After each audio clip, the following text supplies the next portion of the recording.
Esta semana en Química Orgánica MX, la alquilación de Friedel-Crafts.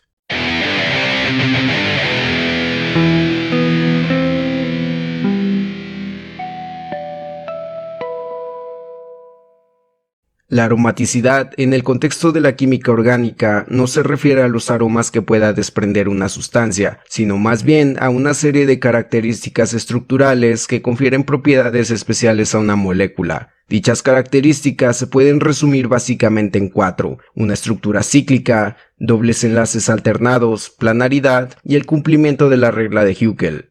No profundizaré en estos temas ya que involucran más de lo que tengo contemplado abarcar en este episodio. Sin embargo, es importante saber que las características de aromaticidad en una sustancia le confieren un grado de reactividad y estabilidad especial. En este sentido, los compuestos aromáticos pueden llevar a cabo reacciones de sustitución electrofílica, que consisten en el reemplazo de uno de los hidrógenos del sustrato aromático, que por lo general es un anillo de benceno, por otro grupo. En el caso de la reacción que hoy les presento, por un grupo alquílico proveniente de un sistema polarizado, por ejemplo, halogenuros de alquilo, alcoholes o sus derivados que promuevan la generación de buenos grupos salientes. Es importante señalar que cuando el grupo que sustituirá al hidrógeno del sistema aromático se une a través de un grupo carbonílico, la reacción toma el nombre de acilación de Friedel-Crafts en lugar de alquilación. Para facilitar que las reacciones de Friedel-Crafts ocurran, se requieren de ácidos de Lewis que catalicen esta conversión. Los ácidos de Lewis que comúnmente se emplean son tricloruro de aluminio, tetracloruro de titanio, pentafluoruro de antimonio, trifluoruro de boro, dicloruro de zinc y tricloruro de hierro. Los alquenos y alquinos pueden reaccionar de igual modo como agentes alquilantes. Para este caso se pueden utilizar ácidos de Arrhenius como catalizadores, por ejemplo, ácido sulfúrico, ácido fosfórico y ácido fluorhídrico. Para estos casos es necesario contemplar las reglas de Markovnikov para predecir la regioselectividad de esta adición. También es posible predecir la reactividad dentro del anillo cuando ya se tienen otros sustituyentes, ya que dependiendo de la identidad de estos grupos se producen modificaciones en la distribución de los electrones del sistema, y por lo tanto cambia la velocidad de reacción y la regioselectividad. En general, los grupos electrodonadores activan el anillo para que reaccione con mayor rapidez y dirigen la sustitución en las posiciones orto y para. Por el contrario, los grupos electroatractores son desactivadores, disminuyendo la velocidad de reacción y una sustitución en posición meta. Dado que los sustituyentes alquilo activan al sustrato aromático, es muy probable que durante una alquilación de Friedel-Crafts se dé la polialquilación. Una alternativa valiosa para resolver este problema es primero llevar a cabo una acilación seguida de una reducción de carbonilo. No obstante, esta solución implica un paso extra de reacción. En 1877, el francés Charles Friedel y el estadounidense James Mason Crafts descubrieron por casualidad una nueva reacción. Al intentar sintetizar yoduro de tertamilo a partir del cloruro de tertamilo y benceno como disolvente, obtuvieron tertamilbenceno en lugar del yoduro esperado. Esto serviría para la publicación de sus dos primeros trabajos en conjunto. A lo largo de los siguientes 4 años, más publicaciones verían la luz en las minutas semanales de las reuniones de la Academia de Ciencias en París, sumando un total de 9 y cuya importancia radicaría en el asentamiento de las bases para lo que hoy conocemos como la alquilación y acilación de Friedel-Crafts. Esta reacción se convertiría en una de las más importantes debido a su naturaleza de formación de enlaces carbono-carbono en anillos aromáticos, encontrando un sinnúmero de aplicaciones y una herramienta esencial para los químicos de aquellos años en el siglo XIX hasta nuestros días.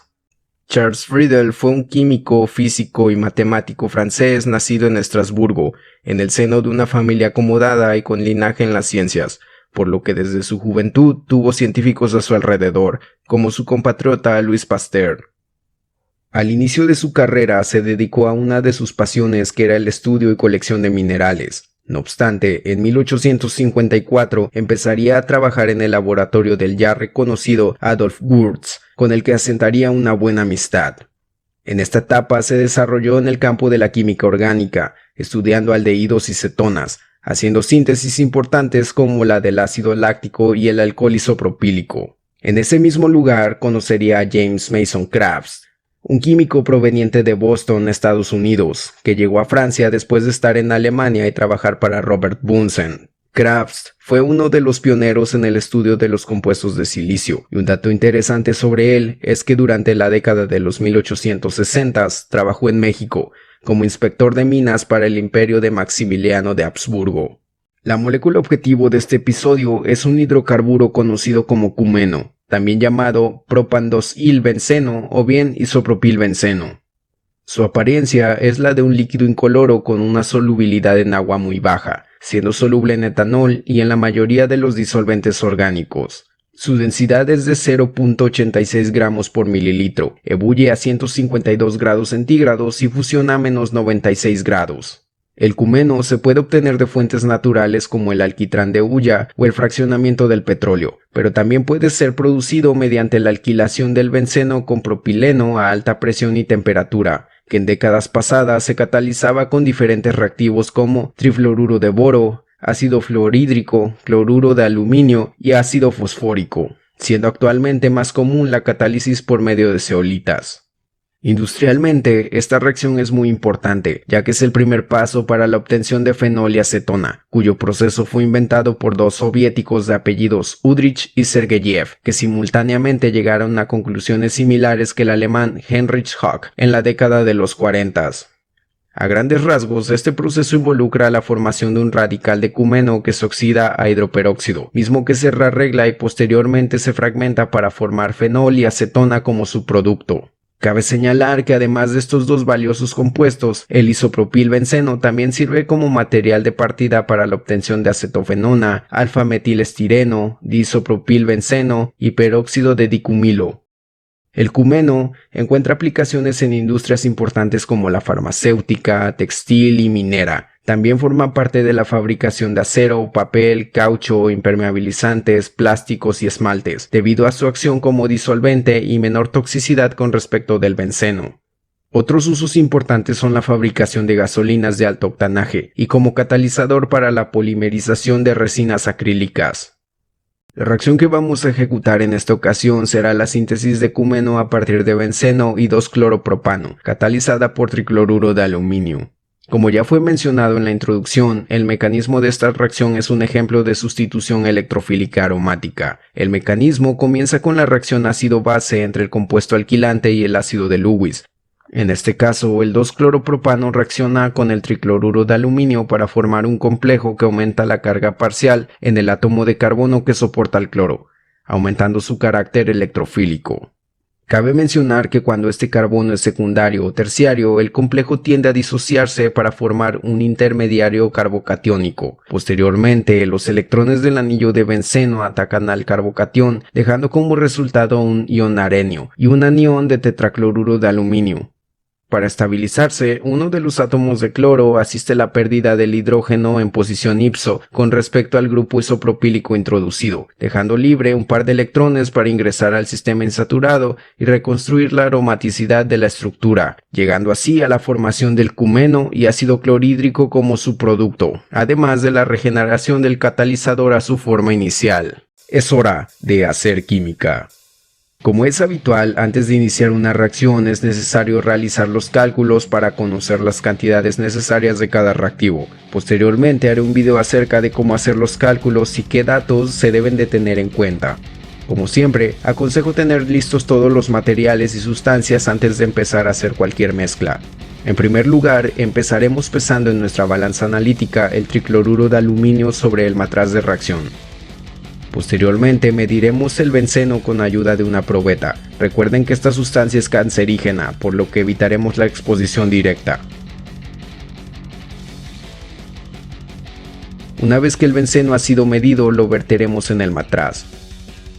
Colocamos un septum para cerrar de manera hermética y aseguramos sellando con parafilm. Esto es debido a que trabajaremos en condiciones anhidras, es decir, sin humedad, ya que el tricloruro de aluminio reacciona con el agua para formar hidróxido de aluminio y ácido clorhídrico, mermando su acción catalítica para el proceso que buscamos. Esta es la razón por la que sustituiremos el aire contenido en el matraz bola por nitrógeno, mediante la purga con ayuda de un globo y agujas. Después de unos minutos de flujo de gas, el matraz estará listo. Colocamos un baño de hielo sobre la parrilla y sometemos la mezcla a enfriamiento y agitación para formar una suspensión del cloruro en el benceno.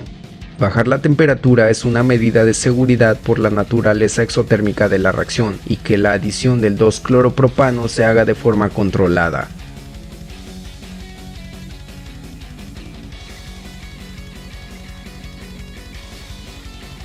Añadimos el 2-cloropropano a la mezcla de reacción con ayuda de una cánula, notando que mientras se adiciona el color de la mezcla se vuelve cada vez más amarillo.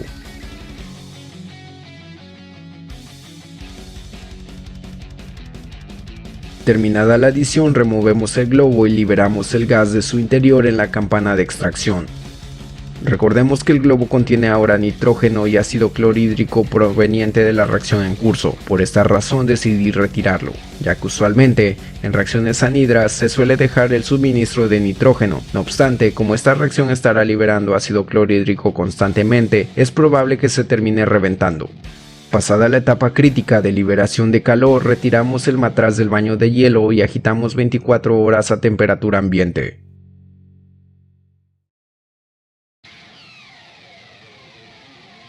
Al día siguiente la reacción tiene un aspecto más rojizo. Antes de abrir el matraz colocaré una aguja para liberar la presión acumulada por la agitación y los gases formados. Después de unos minutos procedemos a retirar el matraz de la parrilla de agitación y a destaparlo. Lo agité un poco para promover la salida de gases remanentes.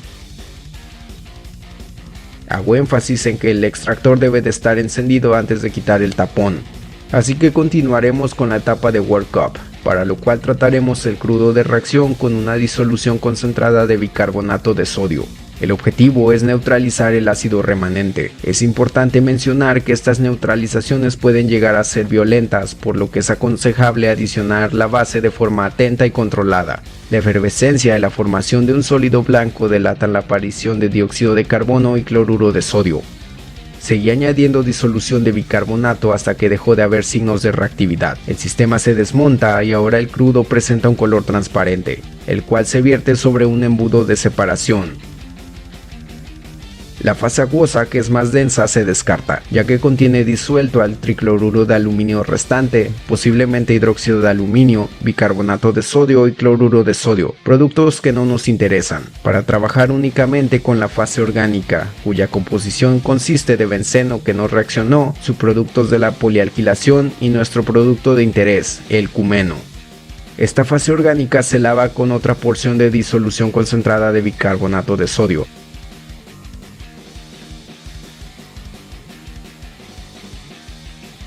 y se deja reposar para separar fases. Nuevamente se descarta la fase acuosa y finalmente se hace un último lavado con salmuera.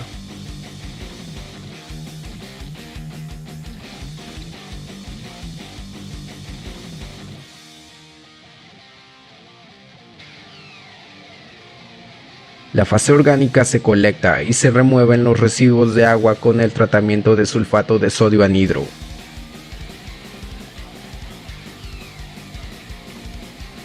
Para retirar el sulfato hidratado, la mezcla heterogénea se filtra sobre el algodón.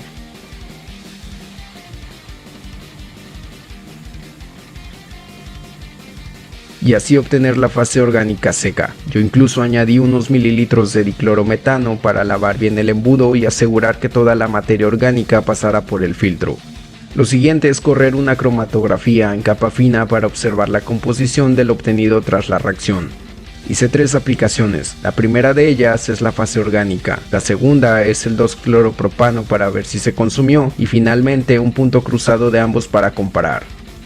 Mi fase móvil consistirá únicamente de hexano. Colocaremos el cromatofolio en la cámara, siempre buscando que la capilaridad sea uniforme al momento de arrastrar la fase móvil. Una vez seca la placa, la observaremos a luz ultravioleta a 254 nanómetros. El resultado es muy bueno, ya que se observa un compuesto mayoritario, muy posiblemente sea el cumeno. Sin embargo, para asegurarnos de que no haya otros residuos o se trate de 2-cloropropano que no absorben ultravioleta, vamos a revelar la placa con molibdato de amonio, uno de los reveladores químicos universales.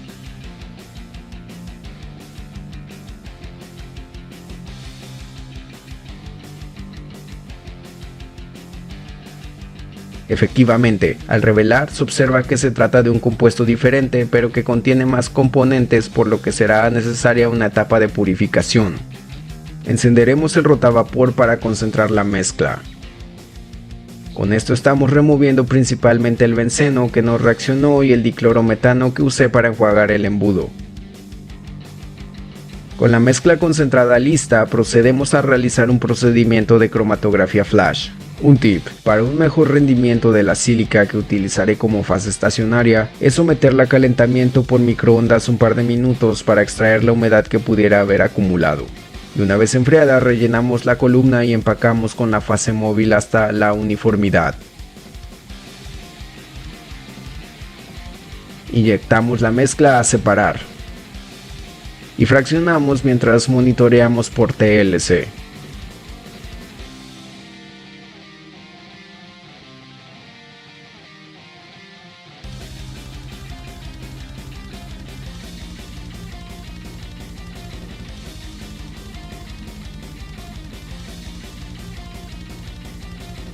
La placa revela que el compuesto más prometedor eluyó en las primeras fracciones, por lo que procedemos a colectarlas.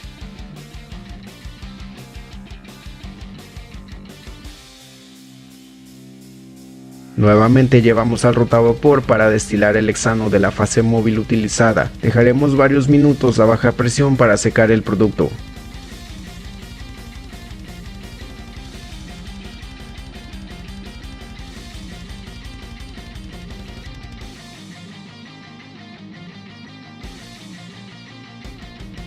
Una vez retirado el hexano, tenemos un líquido transparente que promete ser nuestra sustancia objetivo.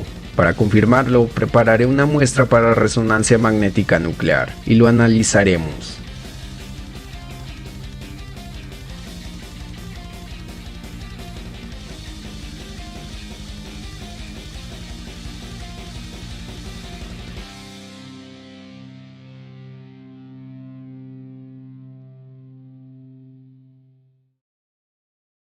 Los espectros muestran las señales esperadas para el cumeno. El espectro de protón muestra a primera instancia un doblete entre 1.53 y 1.54 partes por millón que integra para los 6 hidrógenos de los metilos de la posición 1, seguido de un multiplete a 3.16 partes por millón que corresponde al hidrógeno de la posición 2, y finalmente una serie de multipletes en la región de aromáticos que integran aproximadamente para los 5 hidrógenos del anillo de benceno.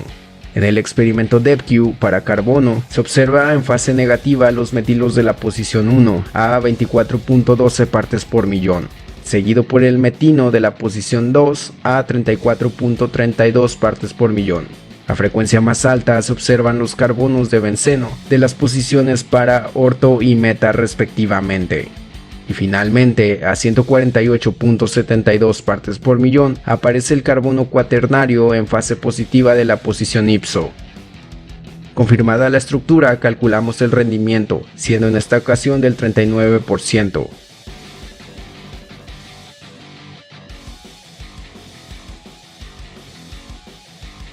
Almacenamos el producto en un vial y ahí le tenemos. Hemos sintetizado cumeno. La cantidad de compuestos que se pueden preparar con la reacción de Friedel-Crafts es impresionante. En esta publicación se muestra la síntesis de clavicepina, un alcaloide descrito como el primero de su tipo con una estructura de dibenzopiranazepina, encontrado en la planta Corydalis claviculata en 1986. Otro ejemplo de la aplicación de esta reacción puede ser la síntesis de una de las moléculas más importantes para la vida, por su implicación en el proceso de fotosíntesis, es decir, la clorofila. Este artículo está enfocado en la obtención de su forma A, la cual es una de las más comunes. Para este caso, la alquilación está siendo aplicada sobre heterociclos derivados del pirrol. Un último ejemplo es esta alquilación intramolecular catalizada por un ácido de Arrhenius, la cual forma parte de la síntesis de este compuesto que llamaron fenestridán, un centro poliquinano cuya estructura y la de sus derivados les confieren propiedades geométricas interesantes. Como cualquier reacción clásica, en la actualidad existen variantes y versiones modernizadas, por ejemplo, reacciones solvent-free, es decir, sin necesidad de utilizar disolventes, alquilaciones asimétricas catalizadas por latánidos, reacciones intramoleculares catalizadas por metales de transición o versiones libres de metales en reacciones tándem, también conocidas como reacciones en cascada. La reacción de Friedel-Crafts forma parte de las herramientas básicas de cualquier químico orgánico. Se dice que es de las reacciones que más tuvo impacto sobre la química, esto debido a la importancia de las sustancias con propiedades aromáticas. A pesar de su importancia y amplio margen de aplicación, esta reacción también tiene sus desventajas. Durante la sección del mecanismo se mencionó que la interacción del ácido de Lewis con el sistema electrofílico puede derivar en la formación de carbocationes, los cuales a su vez pueden originar reordenamientos, y con ellos se obtengan productos distintos a los esperados. Otra limitante es que los rendimientos son bajos cuando el anillo posee sustituyentes electroatractores poderosos. Por otra parte, los halogenuros arílicos y vinílicos no funcionan para esta reacción por su incapacidad de formar carbocationes. Y finalmente, el hecho de que las polialquilaciones son frecuentes.